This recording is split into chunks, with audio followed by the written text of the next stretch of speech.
it allows you to create, I think, more meaningful relationships that don't just feel like a one-off transaction with someone. Welcome to Spill the Ink, a podcast by Reputation Inc., where we feature experts in growth and brand visibility for law firms and architecture, engineering, and construction firms. Now, let's get started with the show. Hey everyone, I'm Michelle Calco King. I'm your host, and I'm the principal and president of Reputation Inc. We're a public relations and marketing agency for architecture, engineering, and construction firms and other B2B professional services firms. To learn more, go to rep-inc, that's Inc with a K.com. The built environment is continually shifting and evolving. As communicators in the architecture industry, whether on the marketing, business development, or sales side, we're tasked with reevaluating and adapting our strategies to keep up with the ebb and flow of the industry. So today we're going to speak to an expert on this. I'd like to welcome Michelle Hamilton to today's episode.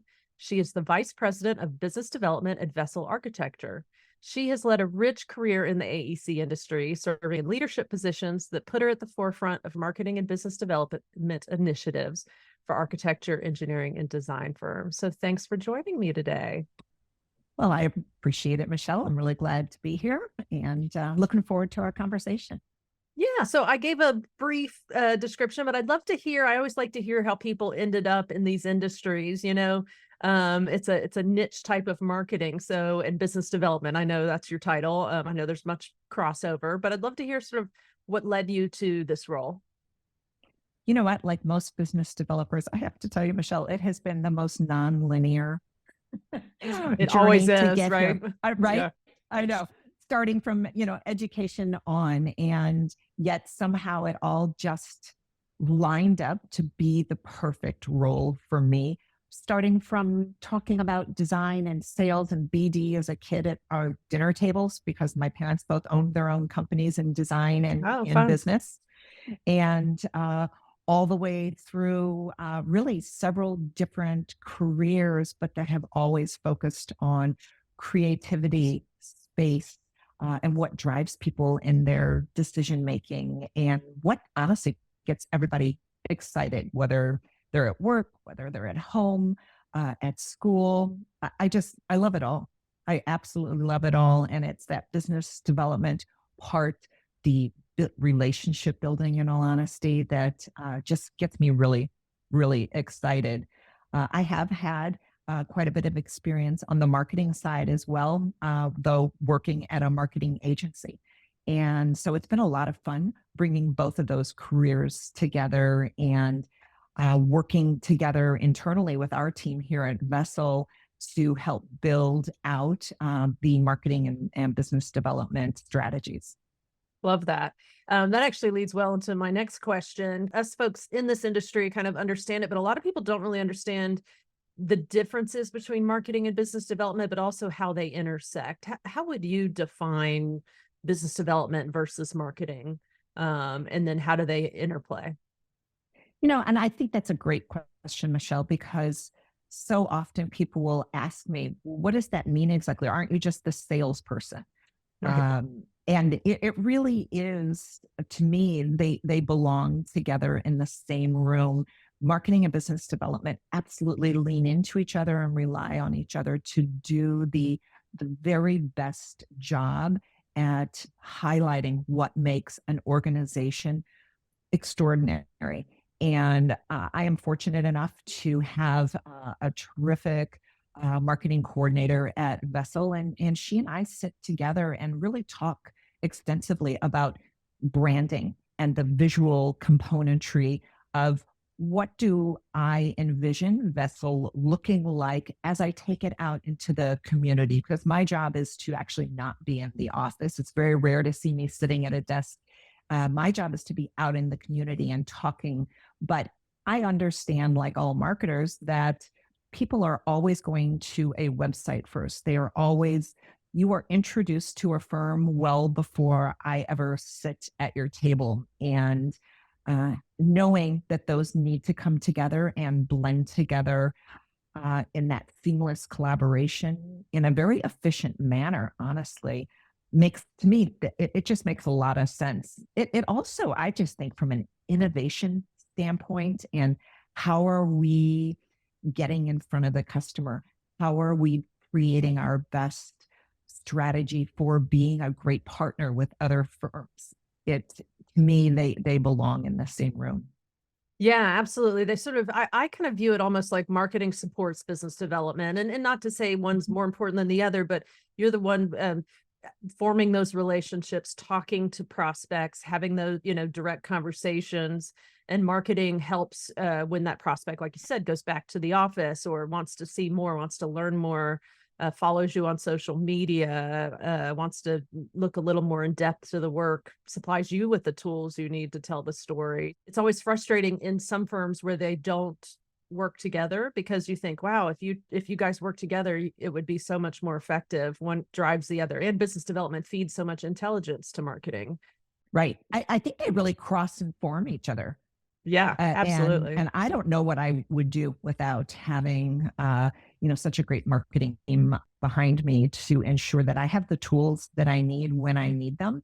And boy, they really perform miracles for me when I need that latest greatest visual pulled together quickly for a really terrific opportunity that has come my way. That's great. So, tell me, how you see things happening right now in the architecture industry. Where is marketing and business development headed? Are there any trends that are impacting your work?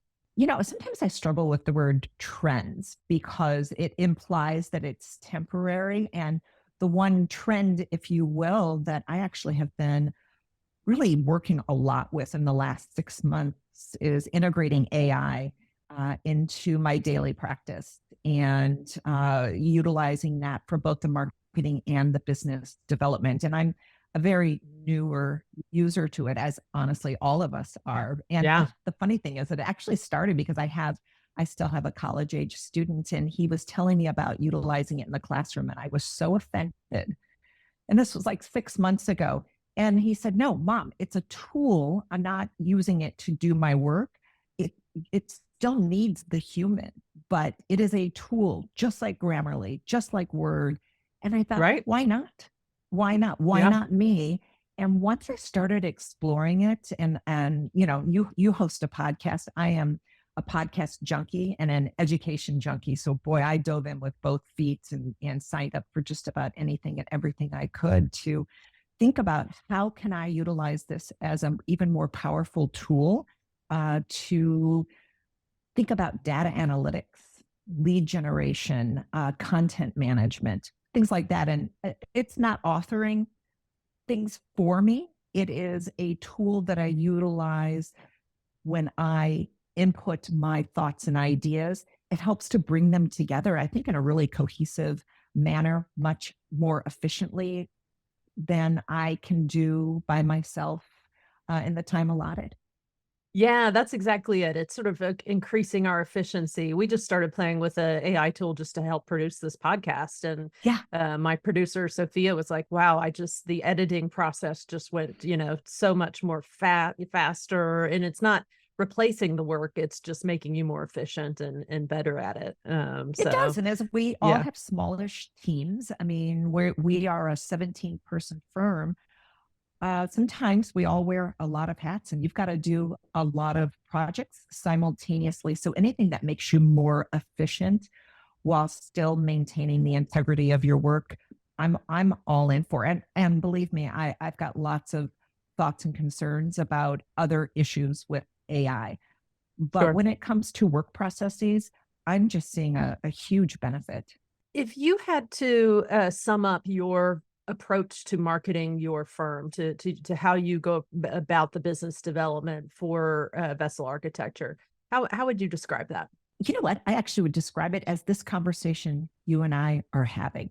It is so relationship and conversational. I am eternally curious about other people and what gets them excited. And that can be strategic partners, that can be clients, that can just be really honestly anybody.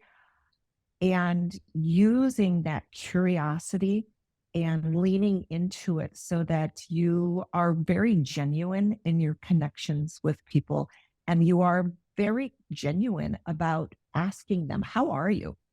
How's Yeah. business? And getting even more curious, diving in a little bit deeper.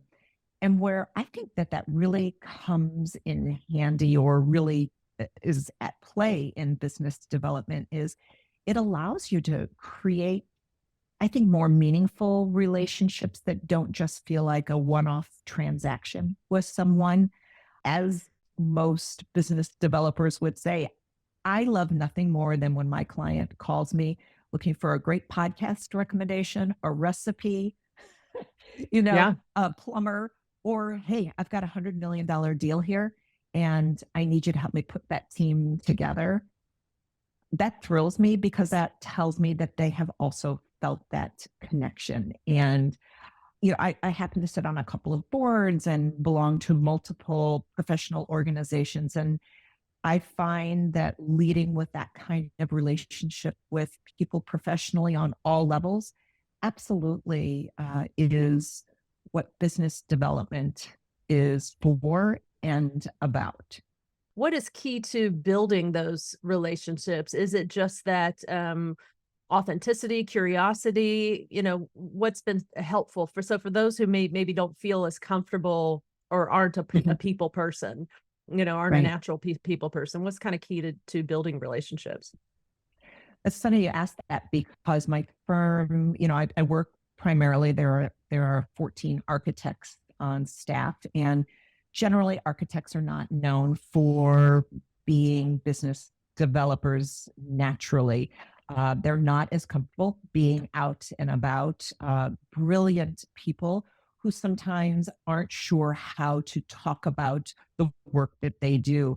And so I had so much fun last spring. The owners of the firm asked me to put together a business development for non-business development workshop. And what was intended to be a 45-minute conversation ended up as a 2-hour long deep dive into strategies and techniques that my architects could employ at any level, whether that was a day-to-day conversation or whether that was going to a community event or sitting in front of an architectural review board. How could they learn to read a room a little bit better? How could they understand how to get comfortable approaching people that they didn't know? Even thinking about how do you ask good quality questions? You're not there to just sell yourself. People for the most part are really just interested in themselves. And so, if you're going to go someplace, really truly finding some commonality with people Yeah. is oftentimes, I just think, the best way to really get to know them. But then some of the tricks to that is making sure that you have a process to document that. And I happen to use my Right. phone a lot. I voice memo myself a lot after I walk out of a meeting, after I walk out of an event, to set up reminders to reach out to someone and say, hey, how was your daughter's first day of kindergarten? Smart. What did you Yeah. ever did you ever find that environmental engineer? I met somebody, I think they'd be a great fit for you. Making sure that you're documenting those steps so that you can then follow up with people consistently, staying forefront and really front of mind for them, but also just bringing value to their world because it always Yeah. comes back. There was like a case study or something on LinkedIn about you using video on LinkedIn effectively. Yeah. And I'd love to just ask how you use LinkedIn in general, but also would love to talk about video to build those relationships and to build the firm's network. I started with Vessel. I've actually been with Vessel for about 8 months now. And I had taken a course while I was between roles and took a course from Lindsay McMillan from McMillan Consulting. And she actually had shared a little bit about the power of utilizing video on LinkedIn. And because I actually was lucky enough to have led a video production team at the marketing agency, I called up some old friends and said, hey, I've got this amazing new opportunity. I'd love to do a splash on LinkedIn and utilize the power of video as I learned, but also set myself apart as being very authentic and being myself. And it was just a lot of fun because of the name Vessel. In my other side of my life, I'm actually a glass blower and potter. And so we built into this video, I threw a very fast vessel on a potter's wheel and talked about vessel architecture and how it was so much fun to have my world come together over just that single word. And it sounds almost silly now when I say it out loud, but it ended up really resonating with people because they felt like they knew me in a very different, non sales way. Yeah. And I ended up, ironically, I posted that, and within, oh my gosh, like 2 weeks, I had over 20 requests for meetings. Hey, I would love to hear more about Vessel. This is really interesting. Didn't, tell me more about what's going on. I'm so curious that you ended up landing there. It ended up being a really fantastic tool to use for LinkedIn, and I love LinkedIn. I'm not a big social media person other than the occasional Instagrams where I'm 2 hours later going, "What are you doing?" But LinkedIn from a posting standpoint is someplace that I just find so much value. Do you? It's incredible value. Yeah. I spend a lot of time on LinkedIn, and we continually try to work to improve our presence there and use video. And me not being the age that grew up with social media, Right. it's I forced myself onto TikTok just to kind of understand it more, because those trends tend to find their way into more professional mediums, not in the way TikTok is, but just some of the, using video, being brief, those kinds of things. So yeah, absolutely. Mastering that is kind of critical, I think, in our industry. So I was really, and being kind of able to blend in personal in the right way. So it can definitely be done in not a great way, but I think the people that kind of show who they are personally, it really helps people feel like they know you, gives you a point of connection, helps them see you as a whole person and not just your job. So that's great. Kudos to you. I'd love to hear, tell me a little bit, because I do want to hear about the sculpting, the glass sculpting. So was that your original career, or did that start, was that more of a hobby, or how have you blended that with your career?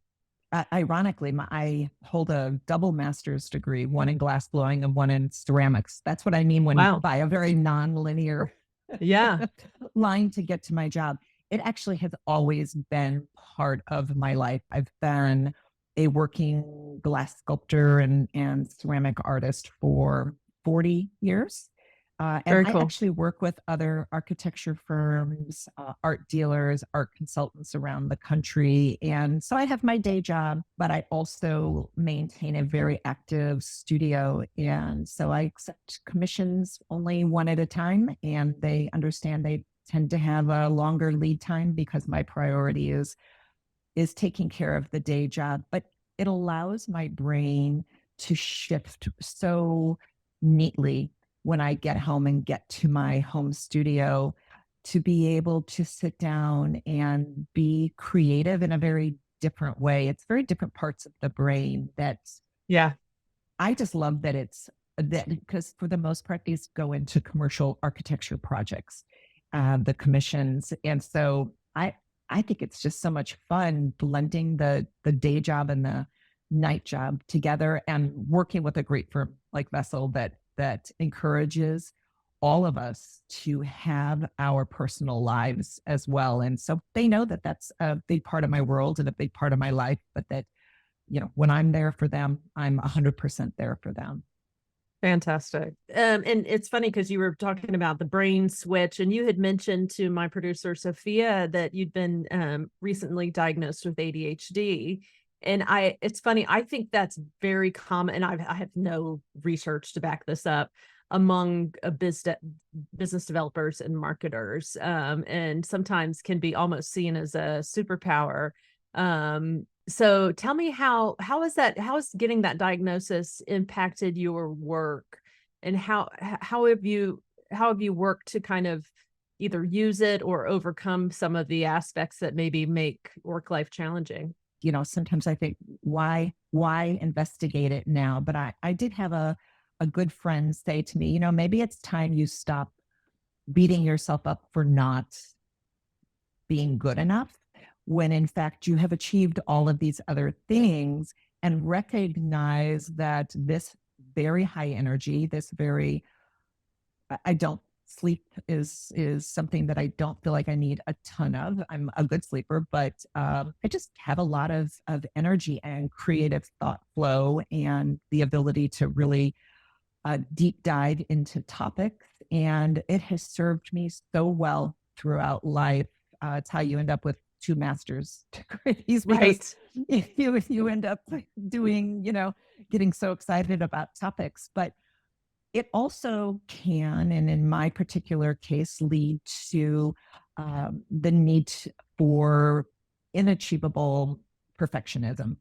And I see this in so many other female executives, and our quiet voice inside our heads that is just constantly saying, you didn't do it enough today. Sure, you achieved these 65 things today, but what about these 3 that you didn't?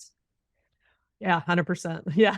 Yeah, Yeah, I identify and with that quite a bit. Yeah. yeah, and when my friend suggested that, I thought, you know what? I do. My adult son was diagnosed at a very, very young age, and it shows up very different in men and women. And I thought, maybe she's right. Maybe it's not that I didn't get those 3 things done at the end of the day.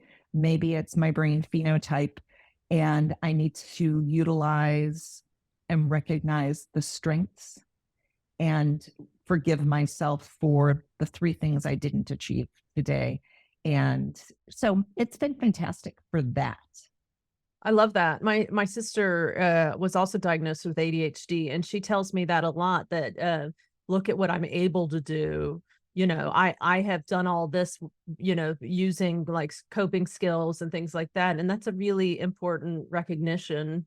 And I think, yeah, especially hard for women for some reason. And I also learned from her that it really presents differently in men versus women. And that's why women are very underdiagnosed.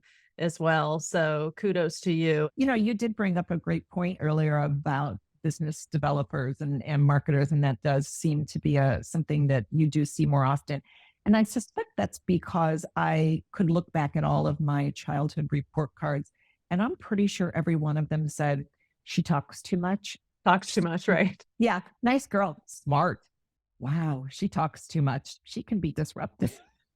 So, which is I a superpower in business development. Yeah. Yeah. Being able to connect with people, have conversations with people. So a lot of people would love to have those abilities. So yeah, what we often see as failures for others can be quite admirable. So well, I always like to end our interviews with kind of a big lesson, and it's a kind of hard one, but what would you say is the most valuable lesson you've learned over the course of your career? So for those maybe someone interested in, being in marketing and biz dev and in architecture, what's been the most valuable lesson you'd impart to them? Be at service first. Mm-hmm.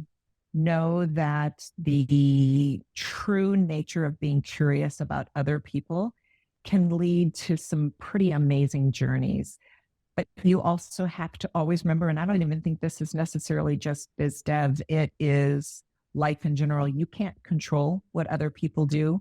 And boy, we've all tried really hard in our lives to control what other people do. And you really can't. You can only control how you show up.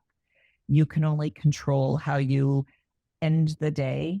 And you can only control your own inner voice. Leading with truth and authenticity gets you just unbelievably far.